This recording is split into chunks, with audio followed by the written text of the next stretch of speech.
We're doing this for the greater good. We're doing this for science, and we're doing this for whatever. We're doing this for the greater good. Hey gang, today I'm going to be walking you through how I shot these images. I don't know where they're going to pop up. I just put them somewhere here.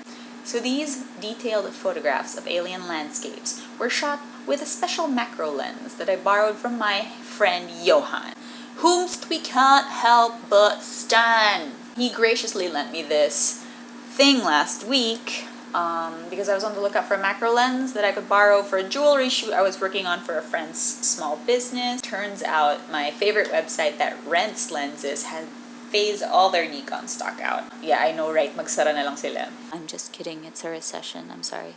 Anyway, I didn't end up using Johan's lens for the jewelry shoot, but after talking to him about his experience using the lens and seeing some of the work he had produced with it, I decided to kind of hold on to it for an extra few days to play around with it. The dude does these beautiful, serene macro shots that look like, and I quote myself telling him this over Messenger, MTG land art. They were really inspiring, so I decided I wanted to see what I could do with this little guy.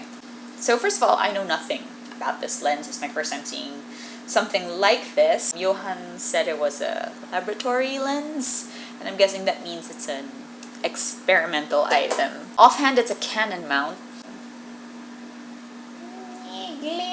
Glare. So it says Canon macro lens on the front, 35 millimeters, 2.8 aperture. I did not use this wide open. I used this as close to closed as I could. Open that aperture. Close that aperture. Open her up. Close that aperture. Sorry, Johan. So he lent me his handy dandy Nikon converter mount, which is somewhere here. It's in the bag. So I could use it on my camera. Right, this lens is just like a completely manual object. There's no computer chip in it or anything. So it doesn't have an autofocus, nor does it have a focus ring, which means I can't adjust where the focus falls within the frame. It just has this one sweet spot. And to use the lens, I have to find that sweet spot by moving the camera or the subject around. So I'm just kind of shifty, right? In fact, some of the shooting footage that I'm showing here shows me lifting the setups closer and closer to the camera by putting boxes and books beneath. Yo girl, she a scrappy girl. She will use what she has on hand, yo. In addition, Johan also lent me these extension tubes. As you can see, there's like no glass in there. This is just a thing that holds the lens a little bit further from your camera body. So what they do is they increase magnification. You can use these ideally with any regular FX lens or full frame lens, and they should be able to turn your normal prime lens into a macro. They run from anywhere like 3,000 to 5,000 maybe according to Lazada, because I definitely looked into getting some of these.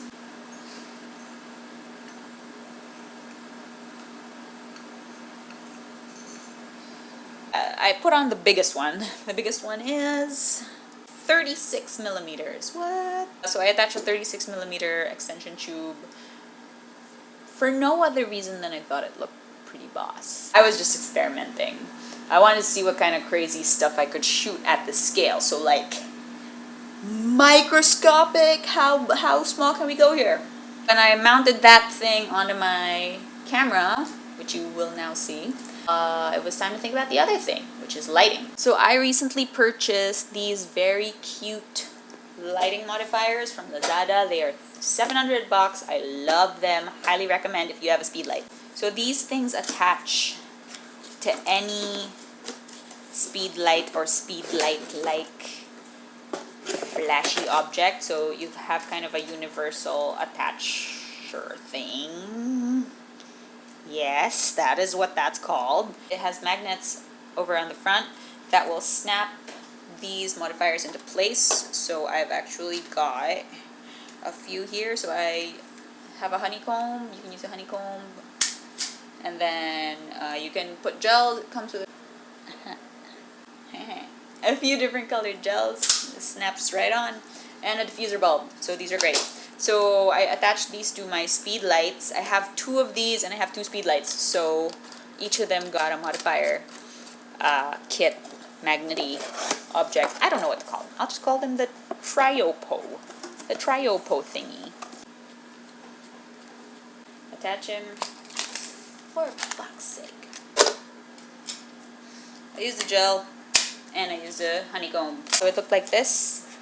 And each of them got one of these. Yes, so I have these little Yongnuo radio triggers that I got in Hong Kong years and years ago. Super, super useful. They let my camera communicate with my speed lights without me having to turn on the on-camera flash, which is super fucking annoying. And I learned recently that they will let a Canon camera communicate with Nikon flashes. What the hell, right? So, pretty good. And then, so each of these speed lights comes with like a little, this guy. So this is the little foot thingy that I use to make it stand on its own. Just comes with every speed light, you know. So you get, like you can't see it because of the fucking mic. He looks like this. He looks like this. See? Since I wanted maximum sharpness out of the macro images, I had to set the aperture to be pretty small. In this case, it was, I still have it set to that, probably around 18. Which meant not a lot of light was coming in through both the lens and the extension tube. So by the time the light hits the mirror, I can't see anything. So this made focusing through the viewfinder not possible. So I'll just blacken this, man. So what I ended up having to do was use a modeling light. I have this little guy. Oop. Little handy dandy LED. This little guy I keep in my camera bag.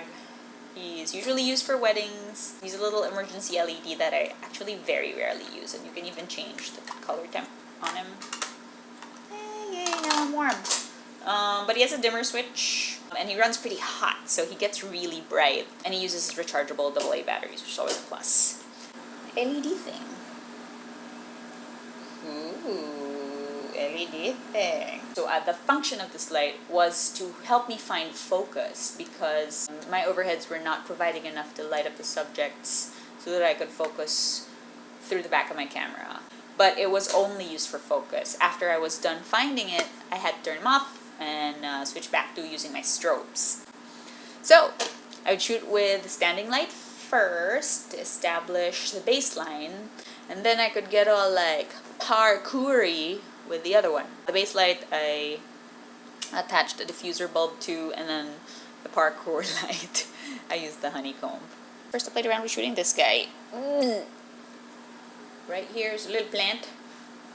This little succulent boy. So it turns out these things look like they're made of plastic up close. No doubt, no doubt. They are very plasticky because they're very smooth. So they're pretty cool, but I did want to shoot something with a little bit more texture on it. So we have this dried floral arrangement on our dining table. That was a gift from another client, Bloomingdale's PH, co-founder on Instagram and Facebook. So I decided to try shooting that.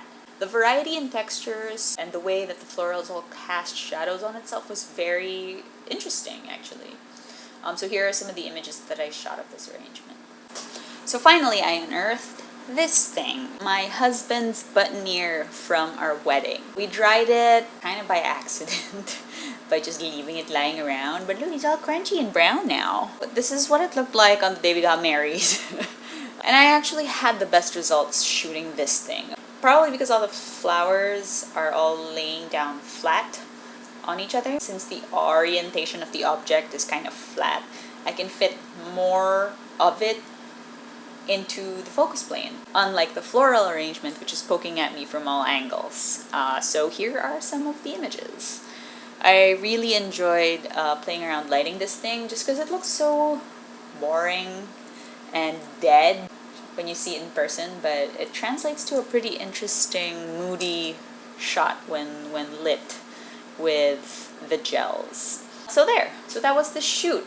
Truth be told, this shoot was a lot more straightforward than most of my studio work. I was also pretty well equipped to shoot this, all things considered. Normally I just kind of hobble things together with washi tape and masking tape. But you guys will get to see some more of my trashy setups in the next few videos. in the meantime, I hope you learned something and that I am good to go as a vlogger for the foreseeable future. Yeah. So, go video!